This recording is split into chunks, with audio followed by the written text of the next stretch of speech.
Before we continue talking about specular reflections, we need to sidestep and talk about the science behind our material attributes. What's motivating a lot of the choices we're making and why we have these attributes.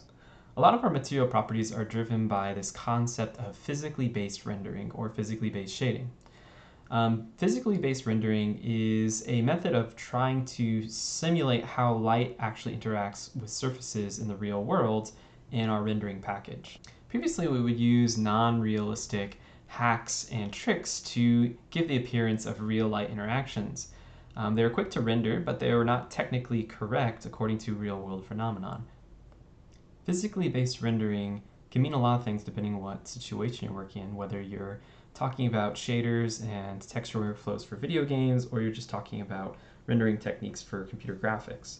But generally speaking, physically based rendering is this idea of trying to simulate physically correct light interactions and scattering in our rendering engines.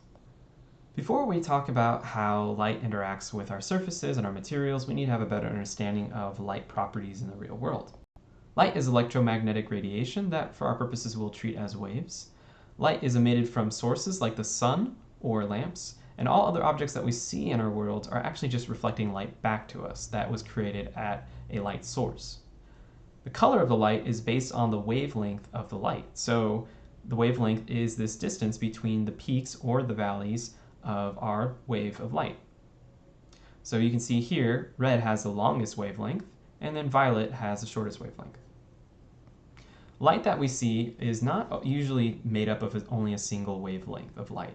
It's usually made up of multiple wavelengths, and this is called polychromatic.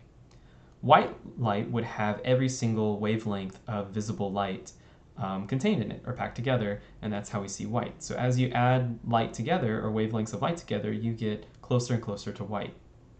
If you were seeing just a green light, then you would only be seeing the green wavelengths of light. The other wavelengths would not be paired with it. We see our environment based off of how light interacts with surfaces. So generally speaking, light will be emitted from a source, hit a surface, bounce off, and then hit our eyes.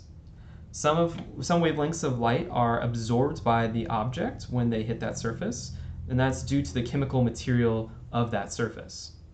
The color of the object that we see is based on the wavelengths of light that are not absorbed. So if we see a surface that's green, what's happening is all other wavelengths of light are actually being absorbed, but green is allowed to escape and hit our eyes.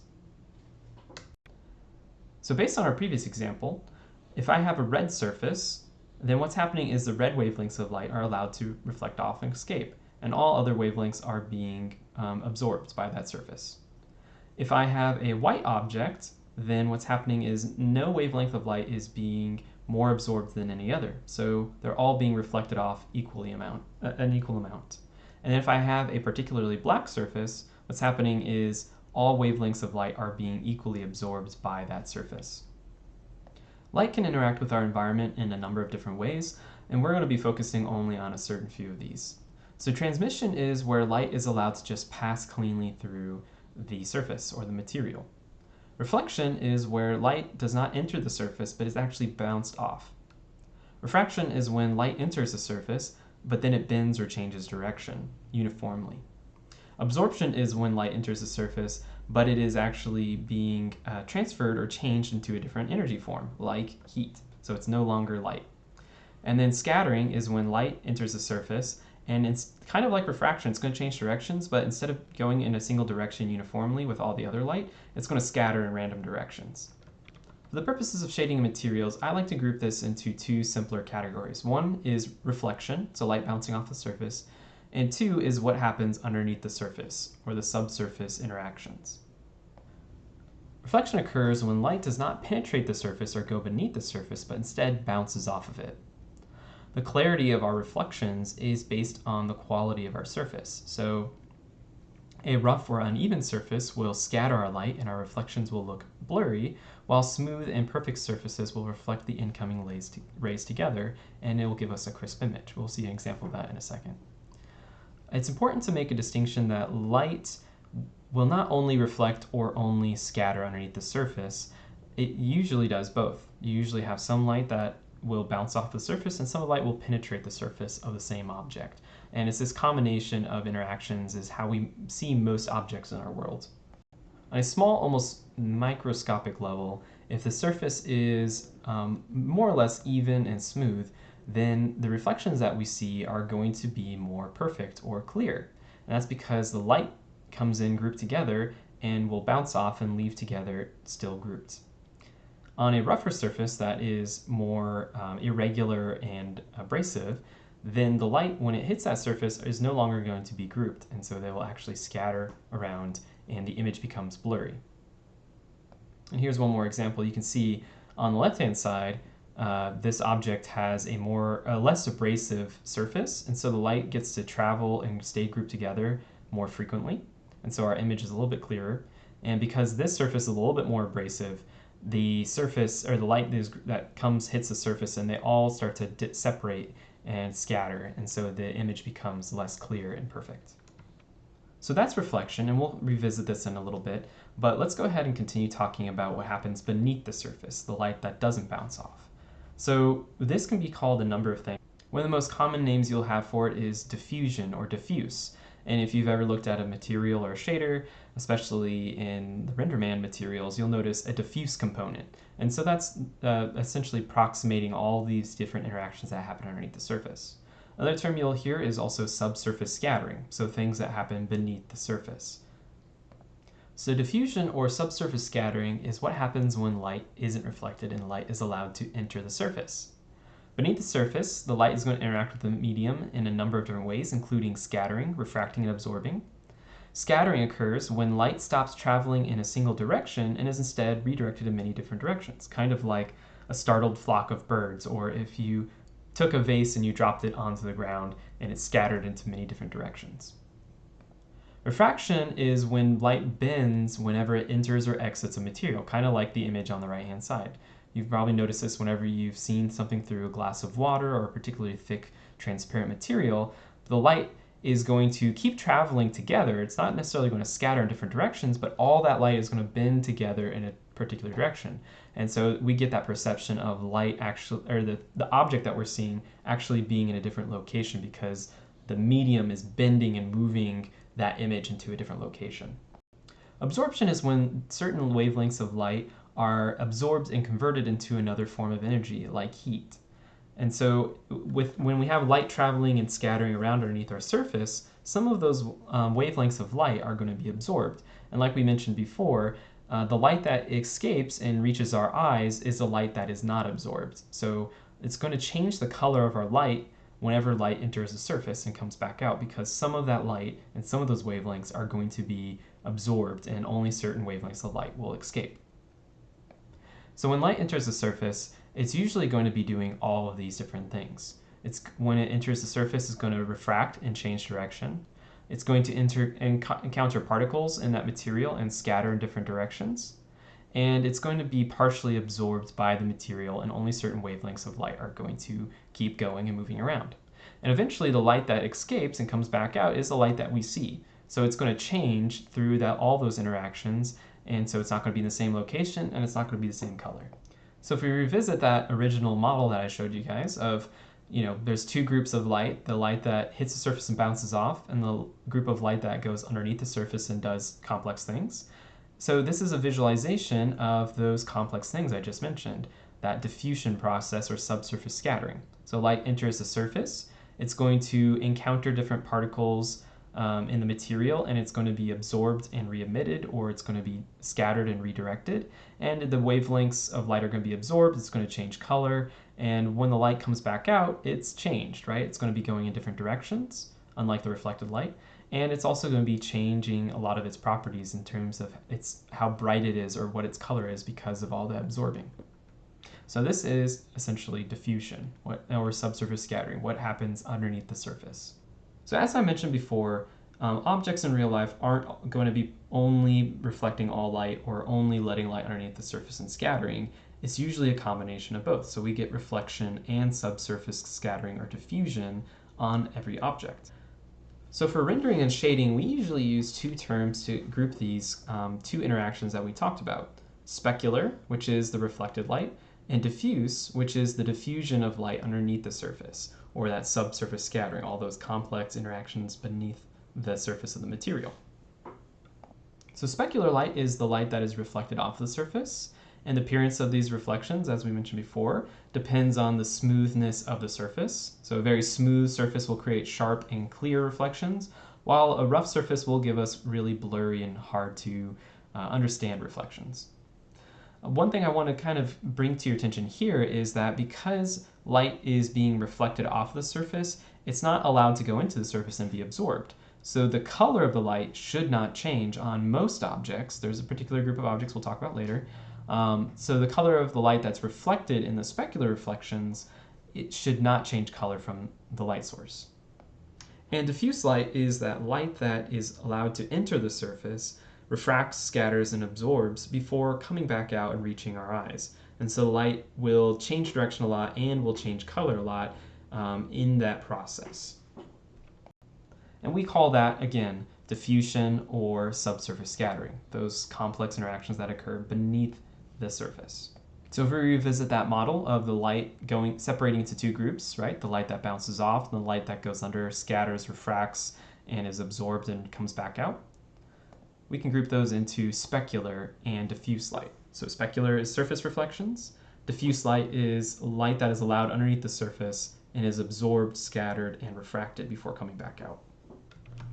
So like I said earlier, most objects, or almost all objects, are going to have specular and diffuse reflections. They're going to have both, right? If you go back and look at this shiny apple, right, we have the diffuse component, or the surface color, right? So light enters the surface, scatters around, all the wavelengths besides red are absorbed, and they come back out. And so that's going to be diffuse reflections, or that below the surface interaction. And then we have that shiny non-colored reflection, or it's the color of the light source, and that's the light that just hits the surface and bounces off, doesn't actually enter underneath the surface, right? So some of the light doesn't even enter the surface, it just bounces right off. And so almost all objects have both of these. However, there is one particular category of materials that does not behave this way, and those are metals. And so we're not going to get into the specifics of why they don't behave the same way, but generally speaking, they are conductors, and because light is electromagnetic radiation, they are going to conduct that electromagnetic, or you think of conductors and electricity, right? Conductors behave differently with electricity than insulators do. So most objects are called dielectrics, or insulators, and so they do not conduct electricity like metals do. And so generally speaking, what this means is that metals are going to actually absorb almost all diffuse interactions. So if we go back and look at this, right, we have light that enters the surface and then comes back out. With metals, we actually don't let this come back out. It's almost completely absorbed by the object. And so we're not going to have light come underneath the surface, bend around, or bounce around, change color, and come back out. It's going to come in and then just completely absorbed with the model, or with the material. So metals are those materials that are going to absorb the subsurface or diffuse interactions, and most other objects that we actually see that are non-metal are going to be these dielectrics. So they're going to have both specular reflections and diffuse interactions, or subsurface interactions, that we see as well. So here's another example. On the left-hand side we have metals, and on the right-hand side we have dielectrics. And again, if we look at that basic model we were looking at before, where we have reflections and diffuse interactions, or all the stuff that's happening down here, metals do not have those complex interactions down there as all our non-dielectrics do. So this is just kind of reiterating what I've just mentioned, but what this means for us is that because metals absorb most diffuse or under the surface light interactions, that means that they do not have a diffuse shading component. So when we're working with a metal shader, that means that our metal shaders usually do not actually have diffuse turned on. We want to turn it off. And so most of what we see on a metal are actual specular or surface reflections. And what is different or interesting about metal is that, generally speaking, I mentioned this before, that reflected light off of most surfaces does not change color, right? So the material itself doesn't change the color of the reflected light of the surface reflections. only of the diffuse reflections. It changes the color of the diffuse reflections, the light that goes underneath the surface. But with metals, that's a little bit different.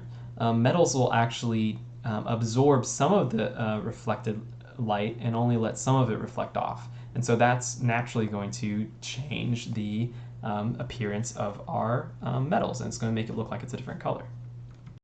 So here's an example of metals absorb diffuse reflections. So we disable this in our shader. So you can see here I've set up a metal copper shader, and over here I've turned the diffuse off. Right? Whereas non-metals, usually you want to have this turned on, right? So we're going to have diffuse reflections. And usually when we're working with our materials, most reflections, we don't want to change the color. So you can see these are all neutral, right? So they're not tinting or changing the color of the reflections on dielectric or most materials. Metal materials, though, are going to tint or change the color of our reflections. And that really depends on that specific metal. And we're not going to get into the specifics of actual metal properties, like physical properties, and how we calculate that function, because they have certain names that they associate with them.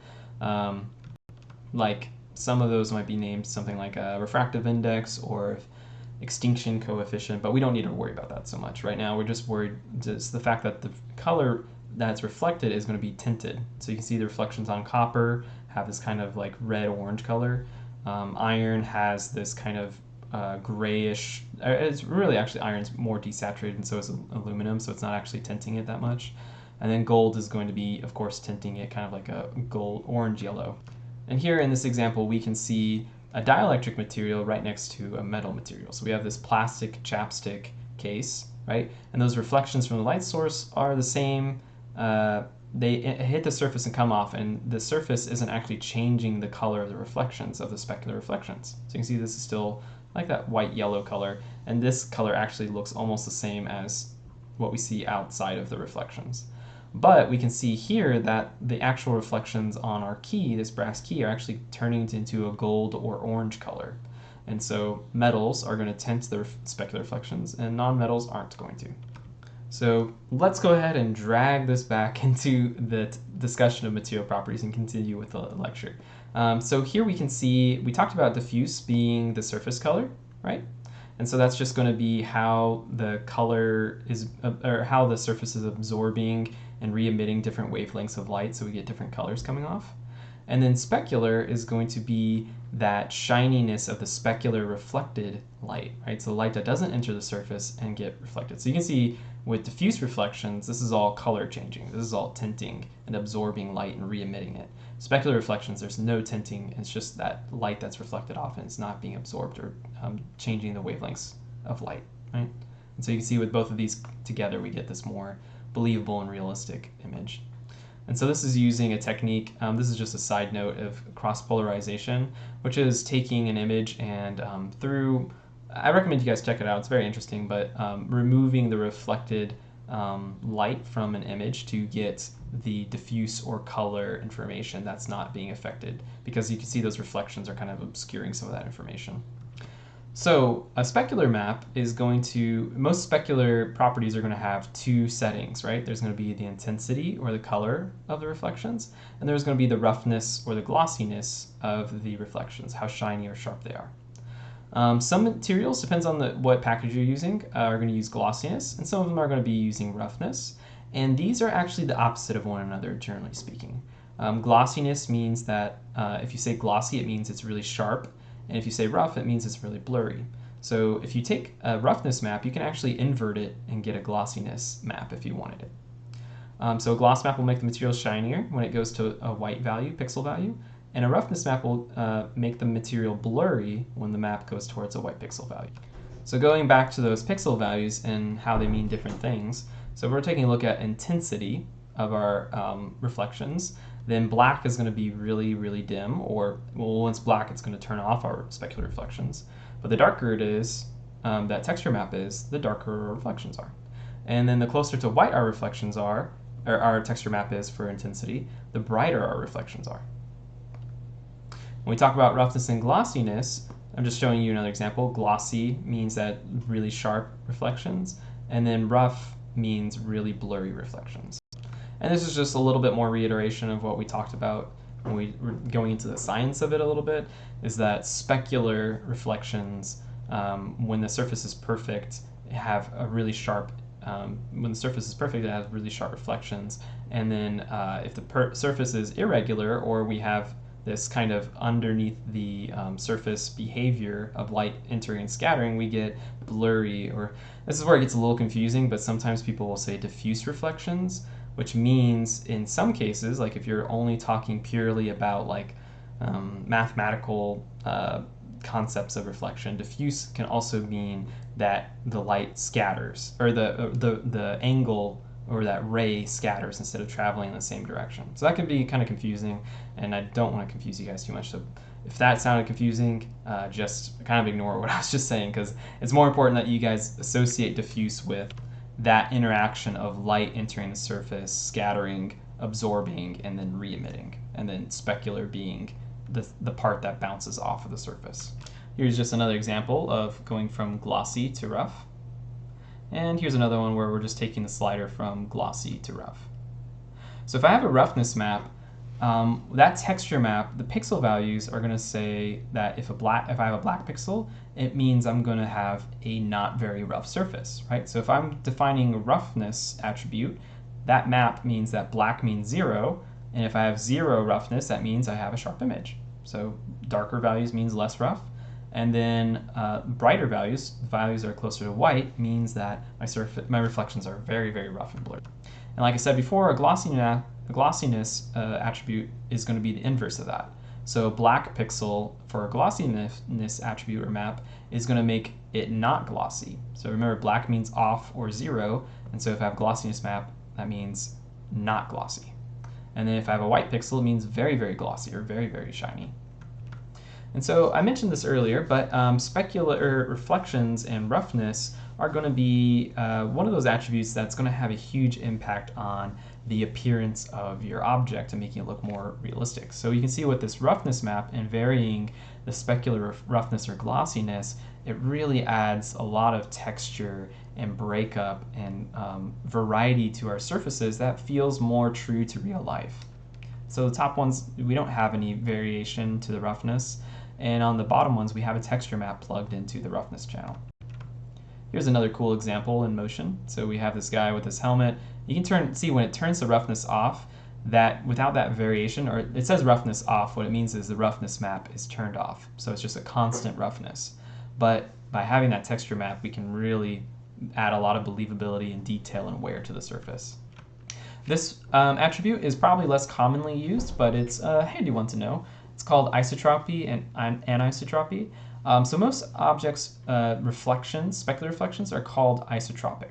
And what that means is that the material isn't necessarily going to change the direction of the light being reflected, right? It's going to be just, depending on the surface, you hit the surface and it scatters in really any direction. It doesn't have a particular direction to it. It's just based on the light source angle and then the surface angle, right? Anisotropic materials are different in that they actually add a direction to the light that hits them. So the light that hits them and then is reflected off of, it's going to have a direction that is actually dictated by the material itself and not just the surface angle. So this is caused most commonly by just small microscopic linear grooves on the surface. Maybe not microscopic, but pretty small linear grooves on the surface. So you'll see this in something like a CD or brushed metal, like on this pan, at the bottom of this pan, feathers, certain fabrics, and particularly in hair, right? You'll see this as well. And so in this first example, look at how those reflections, they're not changing shape so much. You can still kind of see the exact shape of the reflection. But over here, you can see that surface is really changing and stretching in a particular direction. And same thing is happening over here. We have that kind of linear radial direction going based on those linear grooves. So it's very common in hair. You'll see this. You can see this reflection getting this kind of shape to it and stretching to it. And same thing with this record on the right. These linear grooves are stretching and shaping and adding direction to these reflections.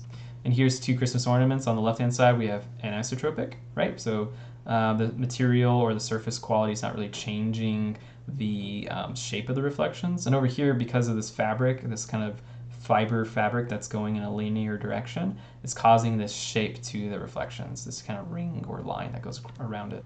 And here's an example of turning on that anisotropic value from 0 to full.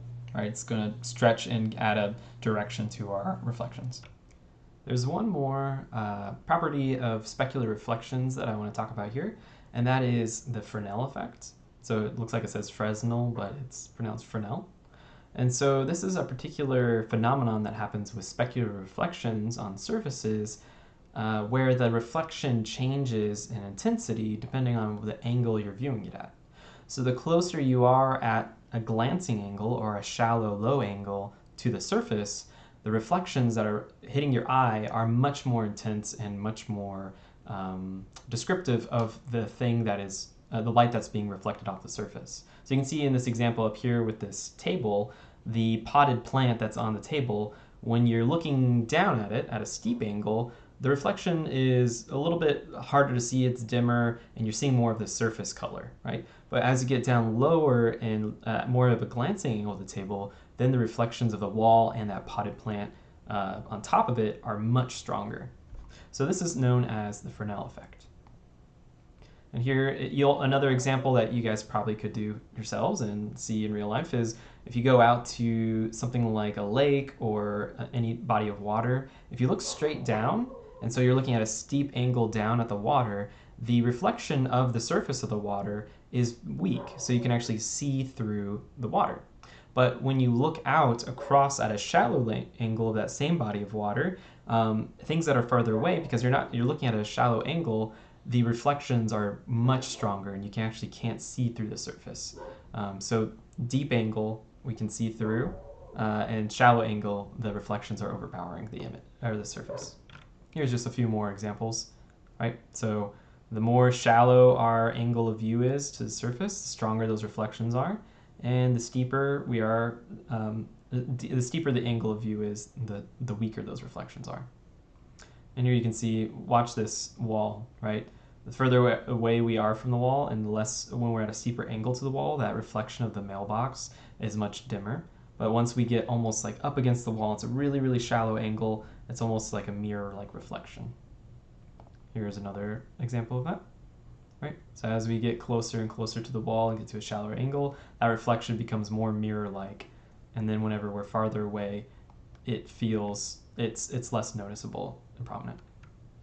This also applies to curved surfaces, and so you'll definitely notice this on like things like spheres or cylinders, where the edges of that object are going to have stronger reflections because that surface, that angle of view, your viewing angle compared to that surface is much shallower, right, on the edges. But if you're looking straight on at the surface, then it's a steep angle. And so here I have an example with this object with just specular reflection turned on. And you'll notice all the parts of this object, all the surfaces that are facing me, and like looking straight on, I'm looking straight at the polygon or the face, the reflections are very, very dim, like on this handle, right? It's almost, I'm just seeing the surface color of black, right? But as we get towards the angles that are facing away from us, we're getting a shallower angle of view, and so those reflections are stronger. So just look at this handle, right? The part of that handle that is facing us, the reflections are really dim. But as we approach the edges of the handle, those reflections are very, very strong.